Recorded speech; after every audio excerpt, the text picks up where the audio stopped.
드리려고 했는데 오늘 충분한 토론과 강연을 위해서 생략을 하겠습니다. 그리고 저도 탈핵 법무사본이 현관하게 대표지만 감사하는 말로 인사 말씀 대신하겠습니다. 여기 오신 기빈들이 많지만 시간 관계상 두 분만 소개해드리겠습니다. 김석수 의원님 오셨는데요. 더불어민주당 의원님이시고요. 미방위 소속이십니다. 네. 네, 그리고 아까 소개를 잠깐 해드리긴 했는데 김명자 전 환경부 장관님 그리고 차기 과천이사님 와주셨습니다.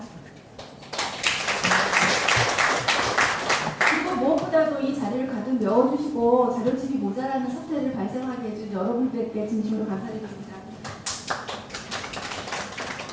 네, 이제 본 행사를 시작하기 전에 이 행사를 한 취지에 대해서 정말 간단히만 말씀드리면 정부가 사용 해결로 공론화위원회를 했었고요. 사실 별다른 성과 없이 끝났다고 모두의 비판을 받고 있는 상황인데요. 정부가 7월 25일 날 원자력 진흥위원회를 열어서 고준위 방사능 폐기물 관리 기본계획과 그리고 또 미래 원자력 시스템, 바로 오늘 얘기하기로 파이널 프로세싱과 무속로에 관한 기술을 개발하고 앞으로 실증 추진 전략을 하겠다라는 것을 확정을 했습니다.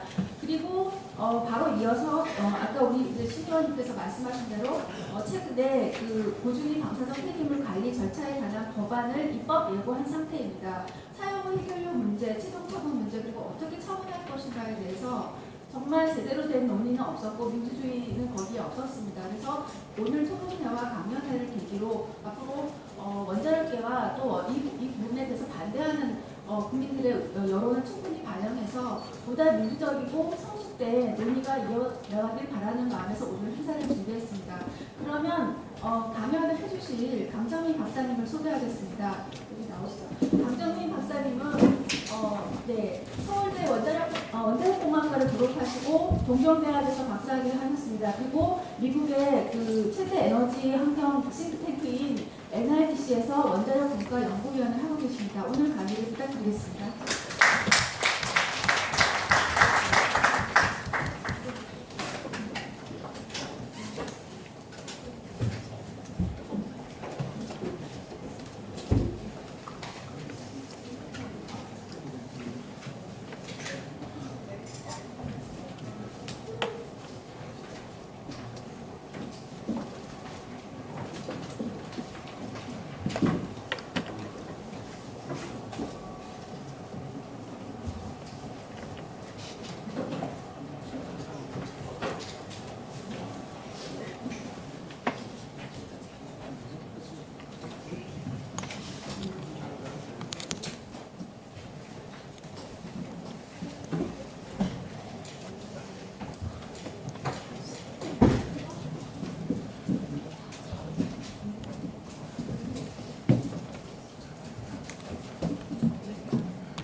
강정민입니다.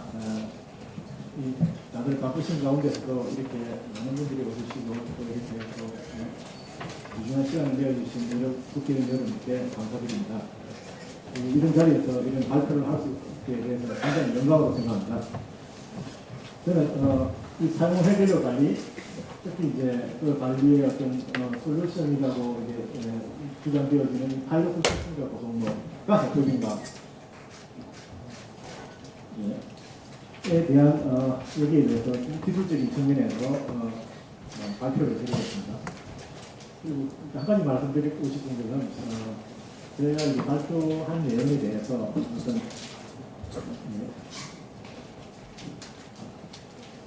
기술적인 측면이나 여기 있는 어떤 숫자에 대해서 논의하는 게 아니고 어떤 다른 질문에 대해서는 좀 참가해 주시면 감사하겠습니다.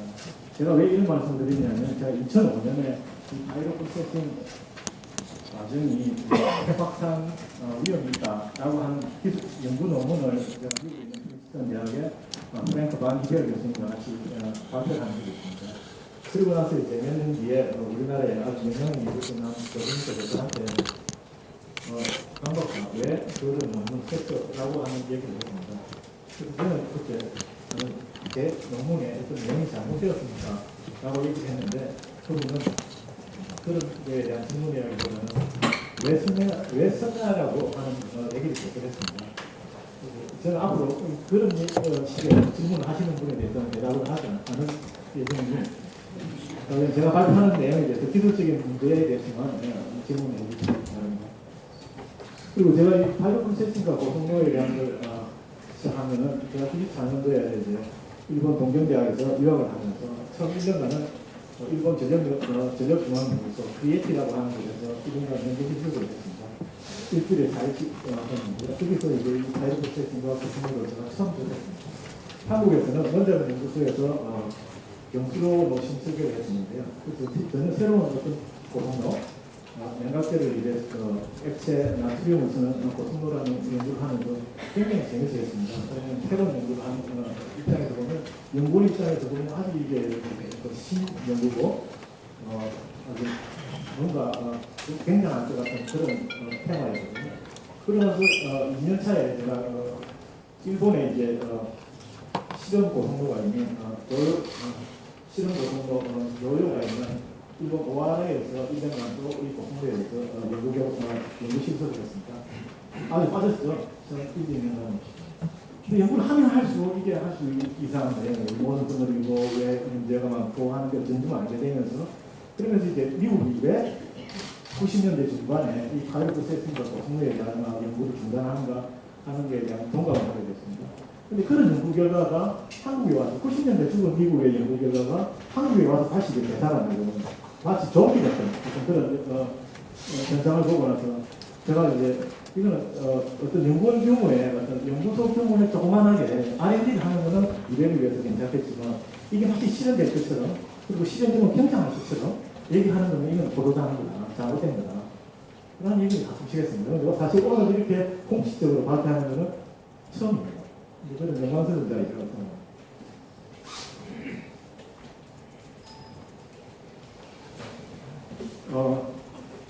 아시는 분 많으시겠지만 일단 우리나라 원자력 발전 현황에 대해서 간단히 설명해 드리겠습니다. 우리나라 원자력 발전 부지는 동해안에 3개가 있고요. 울진, 그다음에 이제 월성, 그다음에 이제 고리, 서해안 영광에 안분되어 있습니다. 그러니까 얼마 전까지만 해도 각각 6기씩 사이좋게 나눠 가지고 있는데 원자력 발전소가 고리에 하나 더 들어가서 이제 현재 정수로는 21기고 월성에 이제 정수로 카나다에서 들어간 정수로가 4개가 있습니다. 그리고 이거는 이제 국내 원자력 발전 전망인데요. 우리나라 산자부에서는 현재 앞으로 한 20년 뒤에 현재 규모의 한 2배 정도의 이제 원자력 발전이 가동할 거라고 이렇게 계획을 세우고 있습니다. 그러니까 사용해보면 현재보다 20년 뒤는 2배가 더 나오게 되는데요. 그럼 이제 경수로 원전을 사용하려고 경수로는 옆에 오른쪽에 있는 돔 같은 건물이 생겼는데요. 여기 이제 해결료가 이제 옆에 왼쪽에 보시면 이제 해결료 집합제라고 해서 가로 세로 20cm씩 높이 약 4m 되는 게 있습니다. 이게 처음에 이제 신해결료는 이렇게 사람이 서 있을 정도 아무런 방사선에 영향이 없습니다. 이게 이제 1년에 평균적으로 40개가 들어가고 40개가 나옵니다. 약 20톤의 이제 사용 해결료가 방출된다고 보시면 되겠습니다. 이에 비해서 이제 정수로 원전은 월성에 있는 정수로 4개의 원전은 이제 70만 킬로와트에 되는데 그 해결료는 좀 작습니다. 지름 10cm에 비 50cm고 약 안에 들은 이제 천연 우라늄이 약 20kg 있습니다. 천연 우라늄이 타기 때문에 빨리 들어가는 중요해요. 그래서 여기서는 1년에 약 100톤 정도의 정확하게 한 95톤 되는데 약 100톤 정도의 해결료가 그냥 방출된다고 보시면 되겠습니다. 그러니까 경수로에 비해서 약 5배 이상이 나온다고 생각하시면 되겠습니다. 그러면 자유경제 발표명은 간단하게 이제 산수를 이렇게 적어준 이유가 사람들이 이제 감을 잡기 위해서 제가 이런 값을 좀 적어줬습니다. 예를 들어서 이제 정수로 한 기에 1년에 100만 킬로와트 정수를 한 기에 약 20톤이 나온다. 정수로는 약 100톤이 나온다. 40년 가동하면 약 800톤이 나왔고요. 정수로 같은 경우에 50년 운전하면 약 1000톤입니다. 그러면 이제 우리가 지금 현재 경수로 약 21개, 약 20개를 생각하더라도 약 2만 톤이 수명기간 동안에 나온다고 생각하시면 되고요. 경수로 40기가 50년 운전한다 할지라도 4만 톤이 나온다고 생각하시면 됩니다. 앞으로 20년 동안에 운전될 경수로에서 사용해야 총량은 플러스 마이너스 4만 톤이다 이렇게 생각하시면 되고요. 경수로 같은 경우는 이제 40년 운전하면 4천 톤이니까 40년씩 매기가 운전하면 16,000톤이 되는 거고요. 50년 운전하면 2만 톤입니다. 대략 잡아서 4만 톤, 2만 톤 이렇게 생각하시면 되겠습니다. 현재 이제 사용 행위를 제작 용량 해당은 이거는 이제 3자부에서 하는 얘기인데요.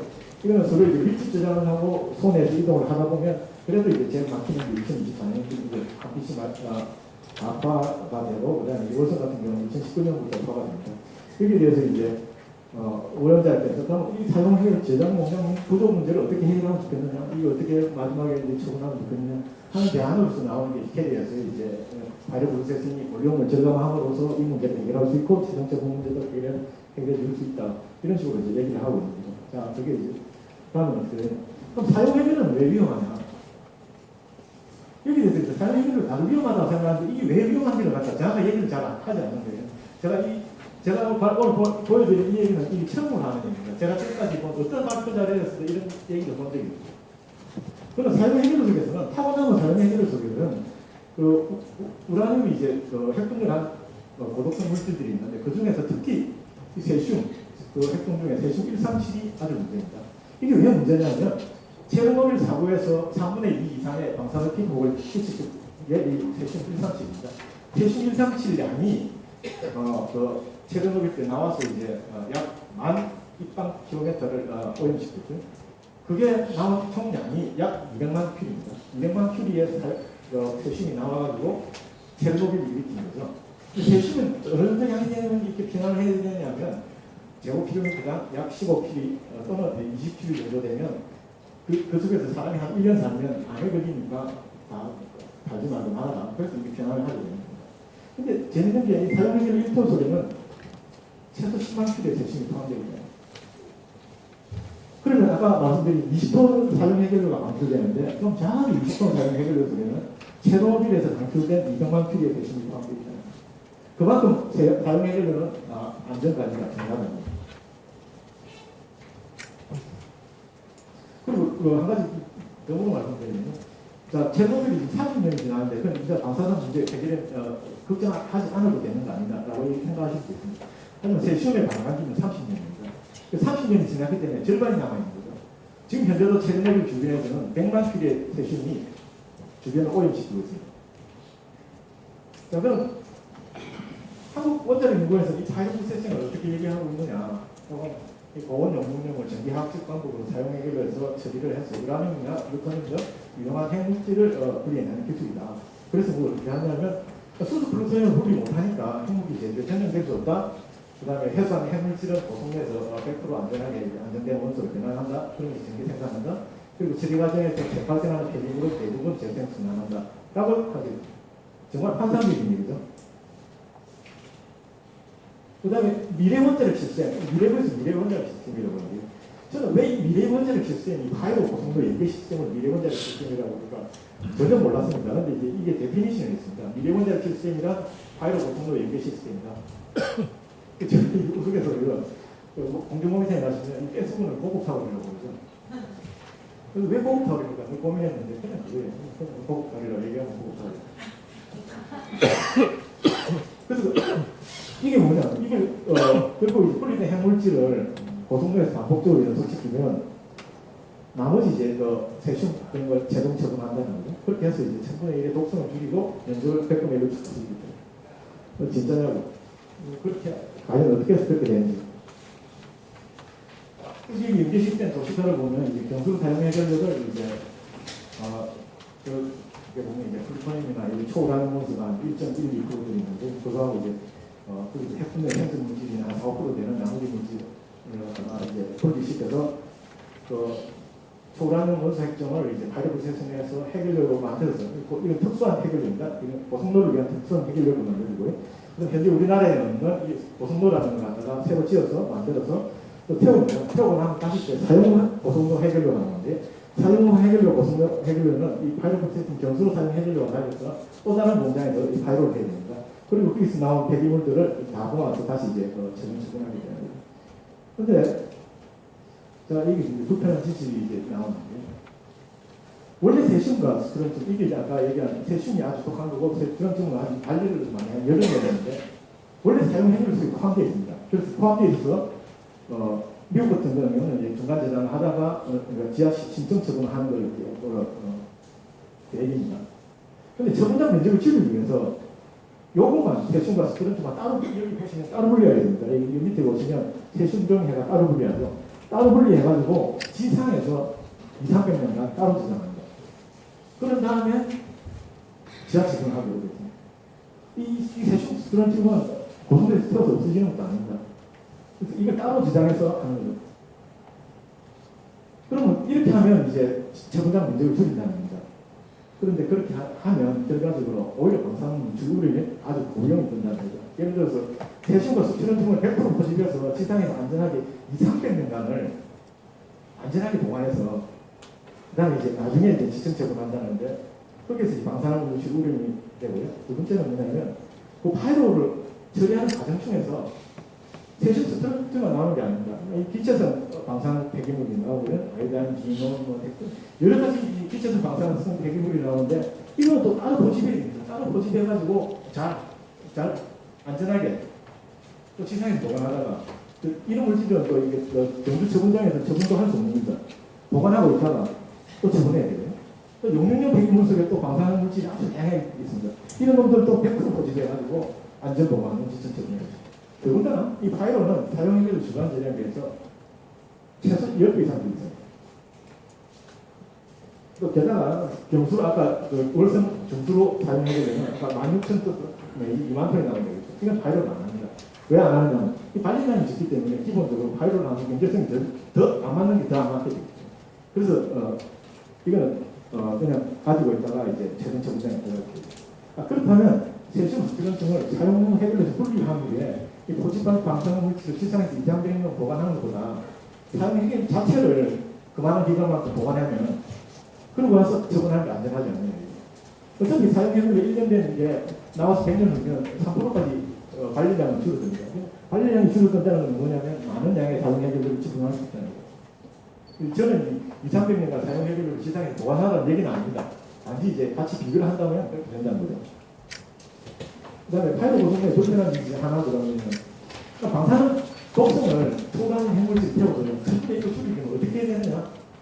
경수로 2기당 최소 보수는 1기 이상입니다. 그럼 경수로 40기가 들어가면 이걸 갖다 파이로 처리해서 실제로 1000분의 1로 줄이려면 경수로 사용했길래 독성을 1000분의 1로 줄이려면 보수로 20기 이상이 도입해야 됩니다.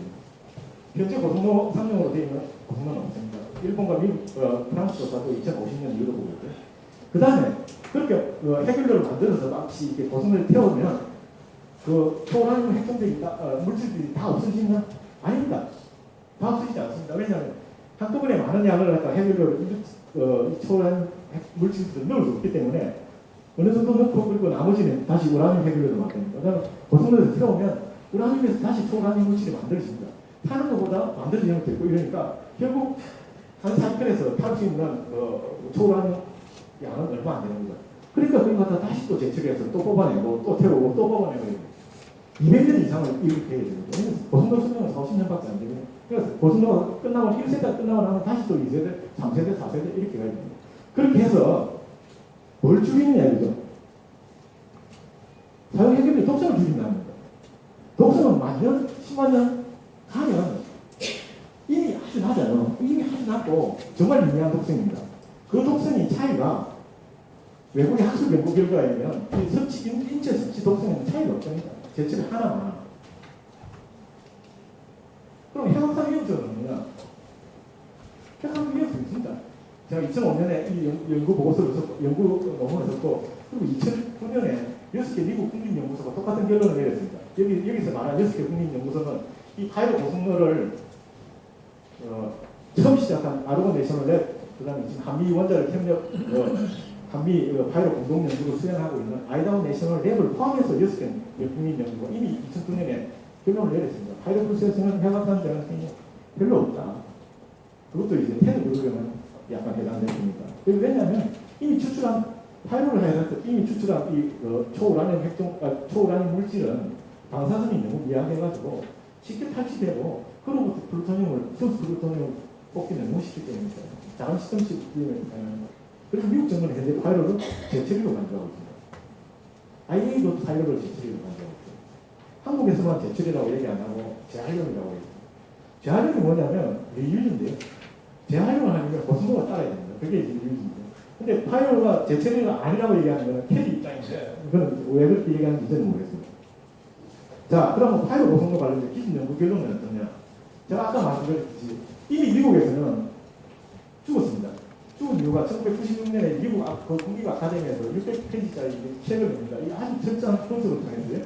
파이로 고성도뿐이 아니고 파이로 말고 섭식 선진 제철이 그 다음에 고성도 또는 이제 가속기 연소로 다양한 방법을 써가지고 하더라도 얻게 되는 효과는 미미하거나 별로 되지 않는데 들어가는 비용은 천문학적이라고. 그래서 끊었습니다. 그래서 미국에서는 90년대 중반 이후로 이 파이로 고성도 일부를 지원을 끊었어요. 끊고 나니까 이 아르곤 내셔널 랩에서 이 하던 사람들이 살아남아야 되니까 국제 연결을 통하게 됩니다. 그래서 제포라는 게 나오고 국제 연결을 통해서 자기들이 살아남아야 되니까. 그러면서 이제 여러 국가들이 같이 하자고 꼬시게 되고 그런 상황이 이제 되는 거죠. 어쨌든 2013년 프랑스 원자력 안전위원회도 초우라늄 핵동 변화는 별 차이가 없다는 거기 때문에 별 가치가 없다고 이미 그러는데 그게 파이로 고성도에 대한 제 개인은 고성도라는 게 무슨 새로운 원자력을 저는 처음 보는 원자력인지 생각하실 수도 있는데 사실은 경술보다 빨랐어요. 개발. 그리고 지금 60년대 이미 개발했거든요. 그 파이로도 고성도 미국에 이제 연구용 고성도가 세웠는데 그 파이로 원형인 멜트 리파이닝 프로세스라는 거 이미 60년대 개발했어요. 그걸 갖다 조금 더 업데이트한 게 이게 파이로 프로세스인데 이걸 1980년대 개발했다는 거죠. 이미 40년대, 60년대 이전에 나온 시스템이에요. 이걸 미래 원자력 시스템이라고 얘기할 때 저는 이건 세타울이라고 얘기해요. 그래서 과거 원자력 시스템이에요. 자, 그러면 외국에서는 왜 어떻게 했느냐? 자, 고성도 연구 개발 부분인데 OECD 국가 전체고요. 오른쪽은 미국입니다. 70년대, 80년대, 60년대부터 해가지고 막 쏟아붓습니다. 그리고 나서 뒤에 와서는 거의 없죠. 미미합니다. 지금은 겨우 연구개발비 유지할 기대가 되는데 미국도 마찬가지입니다. 확 죽이고 있습니다. 죽인 이유가 뭐냐? 이게 좋은 거 원자력 같으면 왜 죽였겠습니까? 고성도 개발 대상입니다. 미국 보시면 고성도를 운전기간 보세요. 사고 나고 해가 다 스톱한 거예요. 영국도 마찬가지고, 프랑스도 마찬가지고, 일본 같은 경우, 원주 같은 경우에 7조 원 가까이 돈이 들어가지고, 이제, 써가지고, 6, 7개월 운전하다가 사고 나서 15년간 정지하고, 정지하는 기간 동안에도 매년 2천억 원씩 유지비가 들어가요. 그러고 나서 2010년에 지금 불확실하죠. 유일하게 러시아가 나가고 있습니다. 이게 BN6, 600인데, 7.0. 이건 운전하면서 20분 이상 냉각제 사고 났어요. 화재나고 땜방하고 화재나고 땜방하고 전기 발생기 10번 이상 다치고 그렇게 해서 하고 있는 거예요. 그래서 러시아, 인도, 중국 그리고 또 한국도 열심히 운전하고 있습니다. 근데 실제 상황은 뭐냐면 현재 상용 고성도는 없다는 거고요. 일본과 프랑스도 2050년 이후로 이제 상용 운전을 하고 있습니다. 그래서 고성도 갈등이 뭡니까? 지난 60년간 세계적으로 100조 원 이상 투자했습니다. 상용 고성도 개발 실패했습니다. 일본 원주 실패군, 프랑스 마찬가지고요. 독일은 6조 원이 나눴습니다. 30만 킬로와트짜리 한 개 있습니다. 짓고 나서 운전 포기했습니다. 그리고 지금 레크레이션 파크로 바뀌었습니다. 그러면 아까 사용해준 독성 줄이는 게 별로 있지 않는데 적어도 그럼 우라늄 활용에는 도움이 되지 않느냐 이걸 하면 도움 안 됩니다. 왜 그러냐면 여기 이제 제철이 안 할 경우와 제철이 할 경우에 이제 우라늄 활용 비용 비교를 했는데 파이로를 하고 고순도를 하면 경수로 사용 해결료, 그러니까 경수로 해결료에서 전락할 수 있는 건 뭐냐면 천연 우라늄을 제작하고 천연 우라늄을 전홍축 우라늄으로 만드는 농축을 제작하고 근데 1년에 경수로 한 기에 필요한 전홍수를 하면 20톤을 갖다가 생산하기 위해서 얼마나 드느냐? 저만한 표에 약 400불 정도가 됩니다. 그리고 제조하는데 20불 들어가지고 총 비용이 460원 정도 드는데 제치를 하게 되면 파이로 하는데 이 경수로 사용해주는 한 7배가 더 필요하기 때문에 열심히 해결을 만들면 비용이 적게 됩니다. 고성 해결을 제조하는 데 결국 얘기가 뭐냐면 우라늄과 농축 비용의 전략이라는 게 파이로 고성로의 해결력 고비용에 상대된다는 거예요. 제출이 하지 않을 경우에 비해서 제출 비용이 8배가 된다는 거예요. 그러면 우라늄 가격이 올라가면 이게 되지 않느냐. 그러면 경제성을 맞출 수 있지 않느냐. 왜 우라늄 가격이 15배 올라가요? 또는 파이로 고성로 현재 해결력 제출 비용 이게 여기 예상한 가격보다 4분의 1 이하로 떨어지고 이건 기술적으로 굉장히 어렵습니다. 현재 그 다음에 우라늄 가격이 3배 이상 상승하면 경제성을 가질 수 있습니다. 근데 그런 경우는 거의 찾아보기 어렵다. 왜냐하면 우라늄 채용 단가가 2배 오르면 가용한 지상 우라늄 자원은 2배 이상 되잖아요. 그 다음에 우라늄 채용 단가가 2배가 오르면 해수 우라늄 채취가 아닙니다. 해수 우라늄은 바닷속에 있는 우라늄을 마치 불타듯이 싸게 됩니다. 그런 경우에 해수 우라늄이 있기 때문에 무한정한 거죠. 그래서 우스갯소리로 이거는 이제 제가 커팅한 건데 석기 시대가 조리 모자라 끝난 게 아니에요. 우라늄이 모자라서 원자력이 끝나지는 않는다. 우라늄 재활용이라는 게 의미가 없다는 거죠. 그럼 과연 그럼 실증하겠다는데 지금 미래에서 앞으로 10년 뒤 2025년에 파이로 시설과 그다음에 해결을 제조 시설 세우고 그다음에 2028년에 보통 경수의 15%밖에 안 되는 15만 킬로와트의 고속로를 지으려고 생각하고 있습니다. 그러면 그 실증시키는데 돈이 얼마나 들 것이냐. 30톤 사용 해결을 경수로 사용 해결을 시설을 처리하는데 이건 실전 비용 추정 대략 해보면 이건 파이로 시설에 1에서 2조 원 또는 고속 해결 시설에 이런 돈이 들고 운영하는데 돈이 들고 폐로 하는데 돈이 들고 하면 20조 원 플러스 마이너스 됩니다. 그래서 이제 4대강이라는 얘기가 나오는 거예요. 그 다음에 여기서는 고속로에서 나온 사용 해결력 파이로 시설 운영, 건설 운영, 폐로 비용은 치지 않습니다. 여기다가 부지 비용 및 지역 비용 고려하자는 겁니다. 그러니까 최소한 20조 플러스 마이너스, 20조 원 플러스 마이너스라는 것은 정말 최소한의 어떤 것을 가장하는 거죠. 그리고 여기 추정에 대한 어떤 근거는 제가 이제 처음 짓는 핵시설의 실제 비용은 항상 추정 비용의 2~3배 정도가 됩니다. 예를 들어서 독일 같은 경우에도 330만 킬로와트 고속로 건설하는데 처음에는 2조 5천억을 예상했는데 완공됐을 때 6조 원을 설계했습니다. 근데 운전 안 했죠. 그냥 바로 폐쇄를 시켰습니다. 미국은 처음에 이제 72년에 이 35만짜리를 갖다가 고속로를 7천억 원을 예상했는데 84년에 약 4조 원이 되면서 회사 건설 취소시켰어요. 일본도 마찬가지로 몬주가 4조 5천억 예상했는데 7조 원을 설계했습니다. 여러 가지 측면에서 그렇게 합니다. 그 다음에 실정 시설의 효과는 뭐냐? 가이로 고속로를 돌려서 아까 했지만 연간 30톤이니까 연간 30톤을 30년 운전하면 그냥 900톤입니다. 900톤이라는 게 아까 경수로 운전 한 기가 40년 운전하면 800톤이고 50년 운전하면 1000톤 나온다 했으니까 경수로 한 기 반출에 되는 경수로 사용 해결료만 해결한다는 거예요. 그러면 도대체 이게 상업용으로 지금 우리나라 이제 40기 경수로가 되어있을 때 4만 톤이 나오면 그 처리 비용은 도대체 얼마나 되거든요.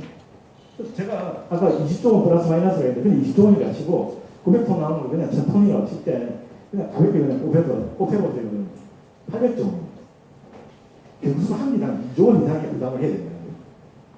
그럼 여기에 20기에 여기 아까 말씀드린 경수로가 40개가 나가면 파이로를 하고 고속로를 태워주면 20기 이상의 고속로까지 만들어야 됩니다. 거기에서 나오는 사용해결로 파이로 비용까지 하면 800조 원 플러스 알파인데 이 알파가 어떻게 얼마나 될지 저는 잘 모르겠습니다. 왜냐하면 경수로 파이로 비용보다 이 고속로 파이로 비용은 미국 국립보수연구소에 1.5배에서 만원 되거든요. 얼마가 될지 모르겠습니다. 그러면 이 800조 원의 플러스 알파에서 우리는 이 파이로 프로세스는 고속로를 하기 위한 관리 부담은 충분한가? 현재 산자부에서 적립하고 있는 그리고 한손에 적립하고 있는 사용해결료 적립금이 경수로 사용해결료 집합제가 3억 2천만 원입니다. 경수로 한 기당 약 6,400억을 적립하고 있죠.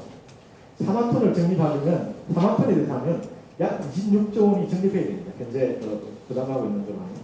그런데 26조 원을 해야 되는데 800조 원이 플러스 알파가 된다면 이게 상용 도입하기는 태우시 모자라는 거죠. 근데 이 사실 26조 원도 미국 자료에 근거하면 사용행위를 저장 처분하는데 10조 원이 모자랍니다. 이 정도가요. 자, 파이로 고속도로의 개발에 따른 검증보다는 국민의 의무가 아닙니다. 왜냐하면 고속도로 도입, 파이로가 고속도로 도입에 따른 원자력 발전 비용 상승이 가는데 그건 당연히 전기값이 인상으로 가죠. 이걸 킬로와트아워당 계산을 해보면 약 50원이 됩니다. 현재 원자력 발전 비용이 킬로와트아워당 50원 정도 되거든요. 그걸 더블을 해야 이 파이로 고속도로를 갖다가 상업으로 추진할 수 있는 겁니다. 연간 1인당 연간 전기값이 1인당 연간 전기 소비량을 1300kWh로 생각했을 때 6만 5천입니다. 그럼 4인 한 가정당 1년에 26만 원씩 파이로 고속도로가 도입된다고 하면 1년에 4인 가족 한 가정당 26만 원씩 매년 부담이 됩니다. 결국 결론적으로 파이로 고속도로에 대해서 이 도입으로 얻게 되는 사용료를 처분할 효과는 미미하거나 불확실한데 소요 비용은 천문학적이고 처리 과정에서 독성 방사능 노출 등 새로운 우려를 반영시킵니다. 한 가지 아까 말씀을 제가 잠시 빠뜨린 게 있는데 그 해결료